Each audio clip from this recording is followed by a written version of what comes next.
Kembali lagi bersama Antoni di channel Antoni Ketama. Ya, pada kali ini saya akan melakukan sedikit vlog ya mengenai mobil Toyota Kijang ini, dan kali ini yang diperbaiki adalah bagian dari kaca belakang ya. Oke, kacanya memang tidak ada apa-apa ya, tapi seal karetnya sudah mulai lepas ya, dan lemnya sudah mulai hilang. Jadi di sisi bawahnya itu kalau pintu bagasi ini dibuka dan ditutup dengan kencang, pasti karet itu akan menggantung ya. Jadi ya kurang enak dipandang lah. Ya mudah-mudahan ketika saya sudah sampai di tempat pengerjaan, saya boleh merekam pengerjaannya seperti apa ya. Kalau sudah bisa direkam, artinya video ini bisa tayang ke YouTube ya. Mau tahu seperti apa, ikuti perjalanannya sesaat lagi.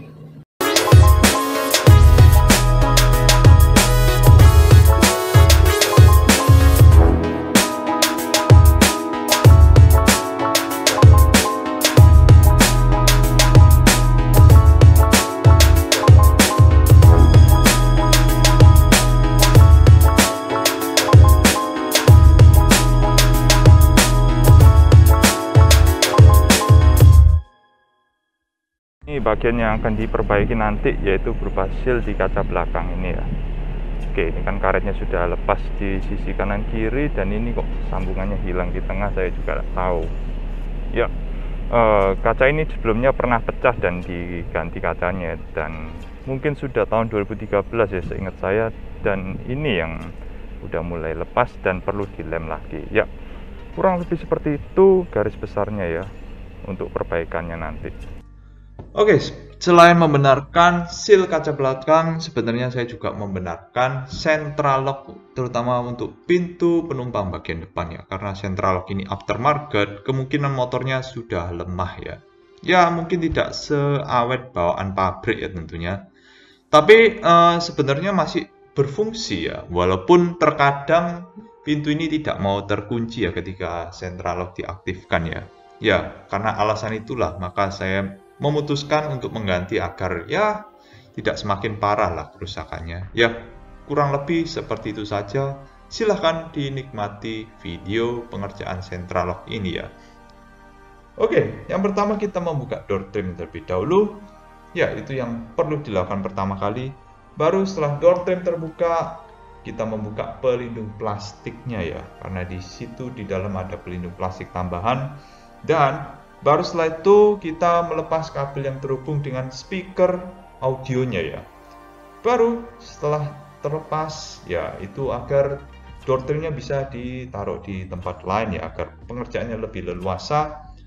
Barulah kita mulai ke pengerjaan utamanya, yaitu membongkar dua tangkai tuas yang menghubung antara pengunci dan motor central lock itu ya. Jadi keduanya itu disambungkan oleh skrup. Nah, skrup itulah yang dibongkar. Nah, maka dari itu setelah terbongkar, maka kita baru membongkar skrup yang menempel ke mountingnya dari motor central locknya itu ya. Baru setelah dibongkar motor central locknya, maka kita mencabut kabel yang terhubung dengan central lock pusat ya. Dan setelah itu barulah kita ganti ke motor central lock yang baru, dan pada saat itu ya pengerjaannya dikembalikan seperti sedia kala ya. Ya, prosesnya sama dengan membongkarnya ya. Jadi kita memasang kembali mountingnya untuk dudukan motor central lock dan disambungkan kembali ke dua tuas penyambung antara pengunci dan motor central locknya. Ya, dan tentunya jangan lupa memasang kembali door trimnya. Kalau tidak pasang door trimnya kembali ya, penampilannya akan terbuka seperti ini. Ya, tentunya tidak enak dipandang, dan kita juga tidak bisa membuka jendelanya secara engkol ya. Ya, karena ini jendelanya masih manual secara engkol, jadi ya terhubung dengan door trim pula ya. Ya, itu satu hal penting yang tidak boleh dilupakan setelah mengerjakan central lock ini tentunya ya. Ya, konyol sekali kalau sampai lupa menutup door trimnya ya. Ya, kurang lebih seperti itu saja pengerjaannya. Mungkin ada yang salah dalam pengucapan, bisa kalian bantu koreksi di kolom komentar. Ya, kurang lebih seperti itu saja mengenai pengerjaan tentang central lock di mobil ini.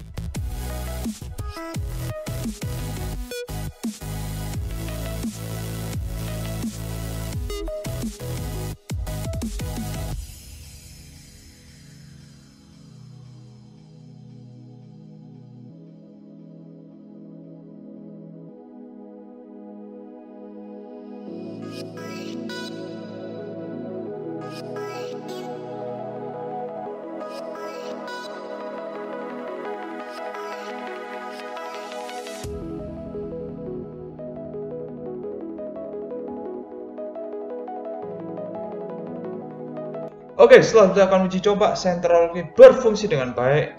Ya, setelah dilakukan uji coba untuk mengunci dan membuka pintu. Ya, artinya sentral lock ini berfungsi dengan normal sebagaimana mestinya. Walaupun yang sebelumnya ya tidak rusak-rusak parah amat ya, masih bekerja walaupun sesekali tidak merespon ya ketika sentral lock itu dikunci atau dibuka ya. Ya, antisipasilah daripada nanti rusak tambah parah. Ya, kurang lebih seperti itu saja hasil akhir dari perbaikan sentral lock ini. Oke, sudah bisa ya. Oke, sudah lancar lagi dan harusnya tidak macet dan mudah-mudahan kurang lebih seperti itu aja ya. Oke, tahap selanjutnya ialah pengerjaan utama dari tujuan saya datang ke tempat ini ya, yaitu memperbaiki karet seal kaca belakang ya yang sudah terlepas sebagian. Oke, ini bukan dilem ya, jadi diganti dengan bahan sealer. Jadi bagian yang terlepas itu dipotong, jadi tidak semua karetnya diganti, hanya bagian terlepas saja dipotong dan diganti oleh bahan sealer yang memiliki fungsi yang sama dengan karet seal ya, dan kedapnya pun juga sama ya. Jadi yang dibuang itu hanya sisi yang terlepas saja, jadi lebih hemat ya daripada mengganti seluruh karet dengan karet yang baru. Oke, kalau kalian lihat itu kenapa dipasangi lakban di situ ya? Ya, tujuannya tidak lain tidak bukan agar tidak jembret atau tercecer di bagian-bagian lainnya. Karena kan sealnya berwarna hitam, kalau jembret kan kelihatan kotor dan tidak enak dipandang ya. Hanya untuk faktor estetika saja, tidak lain tidak bukan untuk menghindari tergores atau segala macam.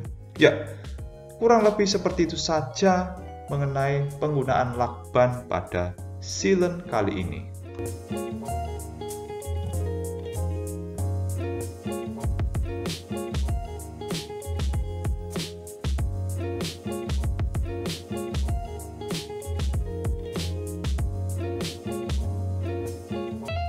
Oke, kemarin perbaikannya dilakukan di dua sisi, yaitu di sisi kanan terlebih dahulu, baru di sisi kiri. Sebenarnya itu karena miskomunikasi antara bapak tukangnya dengan saya. Oke, bapak tukangnya mengira hanya satu sisi yang di sebelah kanan saja yang lepas, tapi yang justru yang sebenarnya yang lepasnya lebih parah itu yang di sisi sebelah kiri. Nah, maka dari itu setelah selesai yang sisi kanan dikira sudah beres, ternyata belum. Sebenarnya sisi kiri yang terlepas. Akhirnya dilanjutkan lagi ke sisi kiri ya. Sebenarnya kalau dari awal sudah benar ya, harusnya dilanjutkan langsung dari kiri ke kanan seperti itu ya. Kurang lebih seperti itu saja pengerjaannya ya. Saya tidak perlu menjelaskan terlalu panjang karena prinsip kerjanya sama seperti yang tadi saya jelaskan di awal. Oke, sedikit menambahkan, bapaknya juga menyemprotkan air sabun ke sisi di sekitar perbaikan sealer karetnya itu ya. Ya, tujuannya tidak lain tidak bukan hanya untuk memudahkan agar membersihkan bagian sealer yang jembret tadi itu ya. Karena bahan sealer itu ya agak lengket, maka harus diberikan air sabun yang lebih licin tentunya agar lebih mudah dibersihkan. Jadi bukan untuk membersihkan kaca belakang yang banyak debunya tadi ya. Kurang lebih seperti itu saja pengaplikasikan air sabun pada proses perbaikan sealer kaca belakang kali ini. Ya, seperti itulah hasil air dari perbaikan seal kaca belakang. Oke, walaupun bukan untuk mengelem karetnya, melainkan diganti dengan bahan sealer, tetapi terlihat rapi dan seakan menyatu dengan karet-karet yang masih ada di sekitarnya, masih menempel di kaca belakang ini ya. Oke lah, cukup bagus dan rapi, jadi saya harap ini bisa bertahan lama ya. Tapi kata bapaknya, dengan syarat dalam 24 jam tidak boleh kena air sama sekali ya, agar bahan sealernya itu mengeras dengan sempurna. Ya, kurang lebih seperti itu saja hal yang perlu diperhatikan setelah pengaplikasian sealer karet pada kaca belakang ini ya. Sekian aja video mengenai perbaikan seal kaca belakang pada Toyota Kijang ini, dan tadi saya juga melakukan perbaikan pada central lock untuk pintu penumpang depan. Ya, karena central lock itu juga sedikit macet ya, walaupun tidak setiap kali, tapi antisipasi saja, mungkin karena sudah aus motornya maka lebih baik diganti sekarang ya daripada satu-satu ya. Kan sudah benerin kaca sealant belakang, terus ya sekalian central locknya juga. Ya kurang lebih seperti itulah. Dan untuk tokonya saya memperbaiki di namanya Toko Perniagaan di Jalan Kedung Doro, Surabaya. Untuk kontaknya dan segala macamnya saya akan sertakan di deskripsi pada video ini. Dan mohon maaf apabila masih terdapat kekurangan dalam video ini, tolong komentar di bawah. Dan juga apabila kalian menyukai video ini, silahkan like. Dan jangan lupa subscribe ke channel Antoni Gotama agar channel ini terus berkembang setiap harinya. Dan akhir kata, terima kasih sudah menonton.